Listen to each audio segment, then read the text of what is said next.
Welcome back to Motivated with Meg and Season 1, The Eating Experiment, where we toss out the food rules and explore how food and freedom connect. I vividly remember the day I realized that I was suffering with diet mentality and that it was controlling my reactions to food, my thoughts about food, the way I'd exercise, my thoughts about my body, like everything in my life. I had eaten a piece of cake at a party, and the guilt was so overwhelming that I skipped dinner and punished myself with an extra workout the next day. And this wasn't new. This is something I'd done in the past already before, but this time it kind of clicked for me. And I thought that I was being disciplined, but in reality, I was stuck in a cycle of sabotage, and my brain noticed that cycle. I remember the day it happened, and it was like, this isn't working. And diet mentality is a mindset you've unknowingly picked up from dieting rules and societal messages. It tells you that food is either good or bad, that your worth is tied to your weight, and that failure is inevitable if you don't follow the rules perfectly, those dieting rules. So dieting-focused health beliefs, that's right, dieting-focused health beliefs, weight loss-focused health beliefs, such as carbs are bad, I need to exercise to burn off what I ate. If I'm not losing weight, I'm failing. Or eating something off-plan means I've ruined everything. These thoughts, which I've had and I have had clients tell me them before as well, and know many people in my life I've heard say them, they often feel automatic and unquestionably true because they've been reinforced by diet culture, sometimes since childhood. And this mentality sets the stage for how you approach food, exercise, and your body.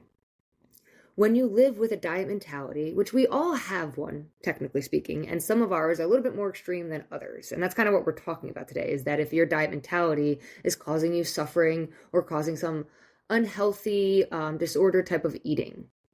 So when you live with diet mentality, food becomes stressful. Your weight feels like a constant battle, and your mind stays stuck in a cycle of guilt and shame. And I want to start by saying it's really not your fault. Diet culture teaches this.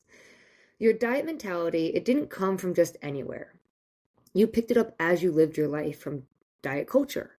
And so diet culture, it's the outside world. Diet mentality, it's your inside world. It's your belief systems. It's where you're functioning from the inside, right? Your thoughts. And diet culture, it's the outside world. It's where we learn and create our diet mentality. And then diet culture also reinforces that exact same diet mentality. So diet culture is a set of societal beliefs and practices that prioritize weight loss, appearance, and restrictive eating over your overall health and well-being. It promotes the idea that thinness equals health and success, often encouraging unhealthy behaviors like extreme dieting, extreme calorie counting, and the use of fad diets, among other unhealthy behaviors that might come up. And this type of diet culture can lead to body shaming, it can lead to disordered eating, and a negative relationship with yourself, with food, with your body. And that all can make it difficult for any one person to embrace their body in a loving, kind way and practice self-care in a balanced way. And in my personal opinion, it's no coincidence that this mindset is mostly created and fueled by diet culture that is created by multi-billion-dollar industries that work together, profiting from keeping you feeling stuck and dissatisfied. Just think about it for a second. This is my personal opinion. You don't have to agree with it, but just take a moment and think about the world around you. There is pressure to feel and look a certain way, and that is often based on marketing and ads. Yes, other people around you, what they're saying and doing, sure, but where are they getting that from as well? Marketing and ads. And yeah, sure, even people on Instagram and influencers, sure, but where are they getting that from? Ooh, marketing and ads that are paying for them to talk about these things, right? So it's really important to look at what you're taking in, whether that's on social media or the magazines you read or anything like that. I'm not telling you to cancel anything at all. It's just bring awareness to what you're reading, and then does it hit a pain point for you? And that's usually the goal with marketing and ads. So they're saying, hey, do you feel overweight? Do you feel crazy around food? But the thing is that they point to this pain point and they make it seem like you're broken and that they have the solution to fix you, when most likely you're not even broken, but your diet mentality keeps telling you that you are, and diet culture continues to reinforce that message. Why wouldn't it, when it's going to continue making money off of your dissatisfaction with your body? So whether that message is an ad focused on weight loss, on reversing the signs of aging, or something else, these billion-dollar industries are all marketing towards our fears, the things we don't want to have happen. Why wouldn't they? We live in a consumerism world. And just to think about it a little bit more before we move on from this topic, the weight loss industry is a billion-dollar industry. So the US weight loss industry, we're just talking US, is marketed approximately around $72 billion annually. And that includes commercial diet programs, meal replacements, diet pills and supplements, surgical weight loss procedures, health coaching, and such like that. And I am a health coach and a personal trainer, so I fall into this industry. And the US market value for diet-friendly foods, like foods that talk about diet on them, is roughly 60 billion annually. Sorry if I just blew out your eardrum saying billion. So this is like foods that say low fat, no sugar, no fat, and so on. Most of which aren't necessary for weight loss and aren't usually necessary for your health. And so that's between just those two markets that I mentioned, that's over $100 billion. Sounds a lot like Dr. Evil to me. So these industries are intertwined, constantly feeding off each other to ensure you keep buying. And what's worse, they've done such a good job marketing this message that it's ingrained in our culture, diet mentality. So to the point that you may not even realize how much of it has seeped into your beliefs. And so it's no wonder that a lot of society feels stuck in a cycle when it comes to their health, when it comes to the desire to lose weight and eat a certain way and exercise a certain way. Because the world around us is telling us that we're not enough until we make changes. These big industries, they profit when we feel like we aren't enough as we are. And you already are enough if you've been listening to the podcast this far. And so speaking of cycles, let's dive into the dieting cycle and how it usually goes. So first off, here's a question for you. Does the diet mentality create the diet cycle, or does the diet cycle reinforce the diet mentality? And from my experience and understanding, it's that they feed off of each other, keeping anybody in them stuck in a loop that's hard to break. So let's untangle this together for a moment.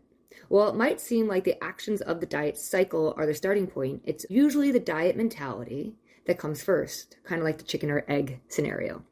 Your mindset creates the rules, the guilt, and the shame that drive the cycle. Why are you going on the diet in the first place? It's a mindset. It's a belief that you need to make a change, right? It is the diet mentality that starts at whatever that thought is that gets it going. It starts you on that plan. So you start a new diet, you follow some strict rules, you deprive yourself of certain foods and food groups, and then you slip up because you're human and life happens. And the diet was kind of impossible to stick to. So you eat something that was quote unquote off limits, and then you feel guilty and you blame yourself for slipping up. And then that can lead to overeating or even a full-on binge because, you're finally getting those foods that you'd cut out for weeks or months at a time. And so then when you're binging those foods, you feel crappy physically, and then you feel crappy emotionally, and then you guilt trip yourself for overeating, and then you feel ashamed for doing that. And then you reset and you resolve to get right back on track and go back to the top of the cycle and start that diet all over again, reinforcing the belief that a new diet will fix everything. And this cycle keeps spinning because it reinforces the core belief of the diet mentality. Every time you quote unquote fail, it strengthens the idea that you're not disciplined enough and that dieting is the only way to succeed. So now that you know a little more about diet mentality, diet culture, and the diet cycle, it's time to notice how it shows up in your own life. And if you guessed it correctly. That's the experiment this week. So what does this look like for you? And while only you can truly answer that, here are a few examples that will help you start recognizing the thoughts that might come up habitually or the thought pattern, I'll say, that comes up habitually. So certain things like, this is my last chance to eat this food. I already screwed up, so I might as well indulge and start fresh tomorrow. Or maybe something as simple as, I should have eaten the salad instead. These types of thoughts and many more can trap us in a cycle of restriction and guilt, constantly trying to fit ourselves into a box of right and wrong choices. And let's break these down a little bit further into 3 mental standpoints that the diet mentality often relies on. The first one is all or nothing thinking, and this is the belief that you must choose one extreme over the other. It's very black or white thinking. There is no gray area in the middle. So either you're on a diet or you're off a diet. Either you let yourself eat cake or you're avoiding it completely. And an example thought of this is simply like carbs are off limits. I can't have those. The second mental standpoint you might notice your diet mentality coming up from is definitive thinking, and that is a mindset where there's only one right way to do something. So it's kind of similar to extreme all or nothing, but instead of it's like, I'm either doing this or I'm either doing that, it's more of like a right way of doing something, and anything else leads to guilt or failure. And so that's kind of like that I should have eaten a salad statement I said earlier. And the third way that you might notice your diet mentality showing up is with catastrophizing thoughts. And this is when we jump in with both feet to the deep end, figuring out the worst case scenario after one small misstep. And that often is causing us to spiral. And it can feel like a total loss after just one, wrong choice, if it is even a wrong choice, or it just goes against your diet mentality. And that can lead to making you give up entirely. And so a thought that is similar to that could be like, I ate a donut and now I'll never stay on track. So I might as well just quit trying. And to some listeners, that might seem like, okay, that's kind of an extreme thought, but to others, you're going to relate to that. And you're going to be like, yep, been there, thought that, and totally quit trying for like a week or a month and just like gave up.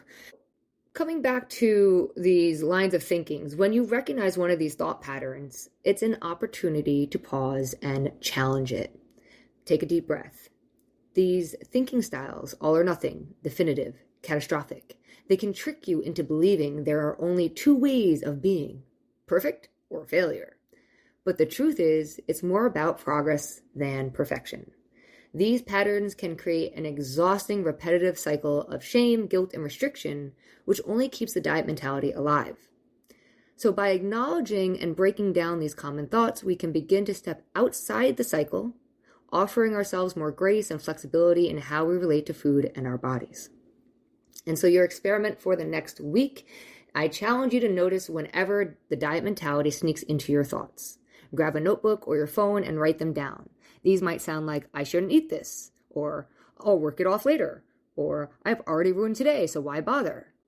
Once you've written these down, it can be great to take a moment and ask yourself, is this belief helping me or is it keeping me stuck?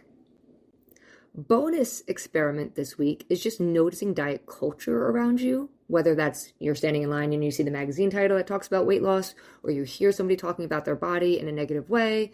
All these things are usually pointing at diet mentality, and it's not a judgmental thing. We're not judging another person if you hear it. It's just awareness to, wow, this is kind of like everywhere, and maybe I wasn't noticing it. And wow, if it's everywhere, it must affect me. How is it affecting me? How is it showing up in my life? How am I behaving in response to this? And that's the goal this week, is to kind of notice those things for yourself.